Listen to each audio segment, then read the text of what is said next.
안녕하세요. 서울 S치과 최승원 원장입니다. 오늘은 임플란트 치료했던 케이스를 가지고 찾아뵙게 되었습니다. 이분은 연세가 이제 75세 정도 되신 할머니셨는데요. 그래도 연세에 비해선 이들은 많이 건강하신 편인데, 여기가 이제 왼쪽 아래인데요. 왼쪽 아래에 이가 없어서 씹기가 불편하다고 이제 임플란트가 보험이 됐잖아요. 지금 현재는 만 65세 이상이면 국가에서 2개까지 임플란트를 보험으로 해주고 있습니다. 그래서 국가에서 정한 임플란트 비용은 이런 얘기까지 하네요. 120만 원이고요. 이 중에서 반인 60만 원을 나라에서 주고 환자분 본인이 60만 원을 부담하시면 임플란트를 보험으로 하실 수가 있습니다. 임플란트 보험에 대한 말씀을 잠깐 드렸고요. 어쨌건 임플란트 보험이 되니까 이제 임플란트를 이용해서 이쪽에 임플란트를 2개를 심어서 이를 만들고 싶다라고 하셔서 내원을 하셨습니다. 처음에 이 사진을 봤을 때 알 수 있는 건 지금 아래에 이가 있어야 되는데 여기 조그맣게 이가 보이지만 이런 식으로 이가 있다고 가정을 했을 때 연장선을 그려보면 이렇게 이가 들어가야 좋겠죠. 즉 평면을 이어보면 이런 식으로 이가 들어가면 좋겠는데 아래에 이가 없다 보니까 윗니가 좀 많이 내려와 있습니다. 그래서 지금 이 윗니에 맞춰서 이를 만들기 위해서는 아래 이가 굉장히 작게 이런 식으로 제작이 되어야 되는 상황이고, 그렇게 됐을 때 이걸 저희가 이제 교합 평면이라고 말을 하는데요. 교합 평면이 맞지 않아서 사용하시는 데 있어서 뭐 음식물이 낀다든지 아니면 씹거나 갈 때 많이 걸린다든지 이러한 여러 가지 불편함이 생길 수가 있습니다. 그래서 그런 교합 평면을 잘 맞춰주기 위해서는 결국에는 위엔니도 이를 새로 하는 작업이 필요하고요. 공교롭게도 이 위엔니도 씌운 지 시간이 많이 지나서 속으로 충치가 많이 진행되어 있는 상태였습니다.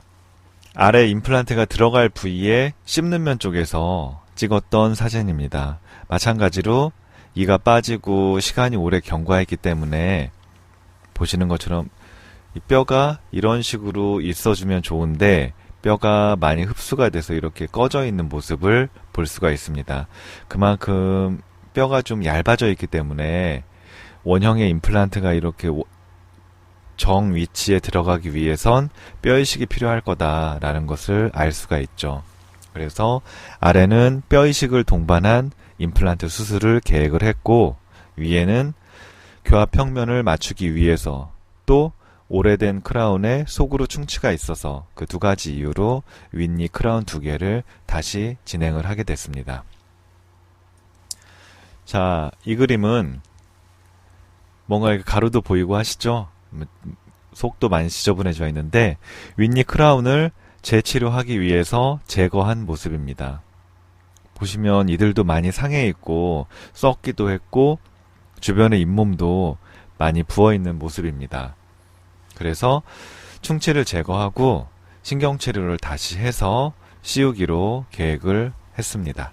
치료 과정을 쭉 보시면 이거는 신경치료를 마무리하고 이제 기둥을 붙인 모습인데요. 전 사진에서 보셨던 까만 것들이 많이 하얘지고 깨끗해진 모습을 보실 수가 있죠. 네.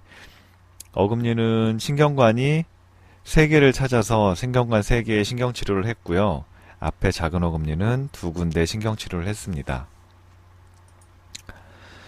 이 금속으로 무언가가 보이는데 치아가 이쪽이 많이 없어져 있기 때문에 여기에 이제 저희가 코어라고 부르는 이를 씌우기 위해서 원래 치아의 형태를 복원을 해줘야 되는데 그냥 여기다가 붙이게 되면 코어라는 그 레진을 주로 이용해서 코어를 하게 되는데 레진을 여기다 그냥 붙여 놓으면 힘을 받으면서 떨어져 나갈 우려가 큽니다. 그래서 그 코어를 잡아주기 위해서 보시는 것처럼 금속으로 신경치료한 근관 중에 큰 근관을 하나 찾아서 금속으로 포스트를 심어놓은 모습, 붙여놓은 모습입니다. 이제 저희가 쉽게 표현하면 이제 기둥을 세운다라고 이제 표현을 하는데요. 기둥을 세우는 이유는 말씀드린 것처럼 치아의 원래 외형을 회복을 해줘야 되는데 그냥 코어를 붙이면 힘을 받으면서 코어가 떨어져 나가버릴 우려가 있기 때문에 코어를 잡아주기 위해서 이와 같이 포스트, 즉 기둥을 한다. 이렇게 이해하시면 되겠습니다. 이제 포스트를 했으니까 그 위에 제가 좀 전에 코어라고 말씀드렸던 레진을 치아 위에 붙여서 이와 같이 치아의 외형을 회복해 주었습니다. 잇몸 쪽에 피가 나는데 치아에 씌우기 위해서 깨끗하게 다듬으면서 그 경계 부위를 확보하기 위해서 다듬는 과정에서 잇몸에 상처가 좀 난 모습이고요.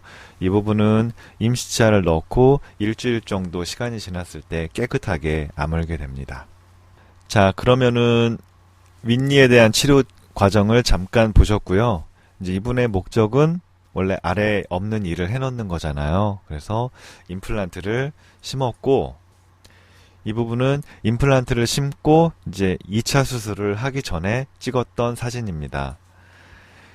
2차 수술, 임플란트를 묻어놨던 이유는 이 부분이 약간 볼록한데요.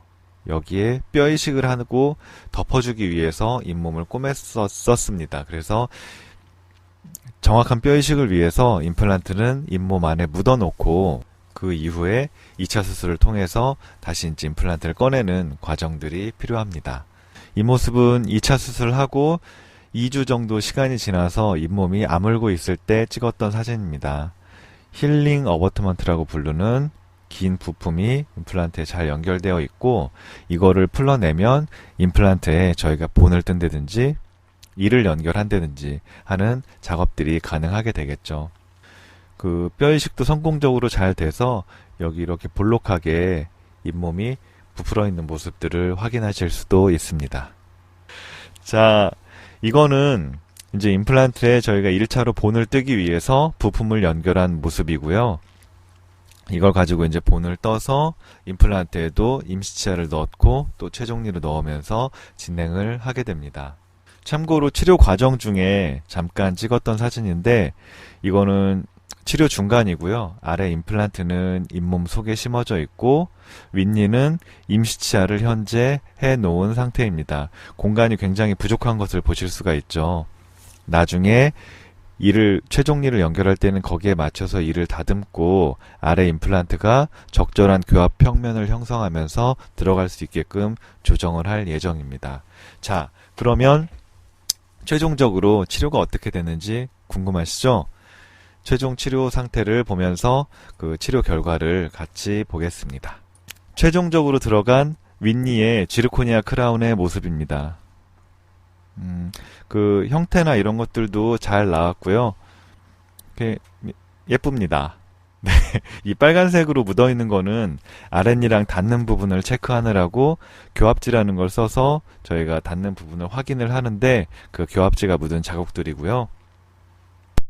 이거는 아래에 임플란트 완성한 모습입니다. 위에서 봤는데 임플란트는 2개를 심어서 작은 어금니와 큰 어금니를 같이 만들어줬고요.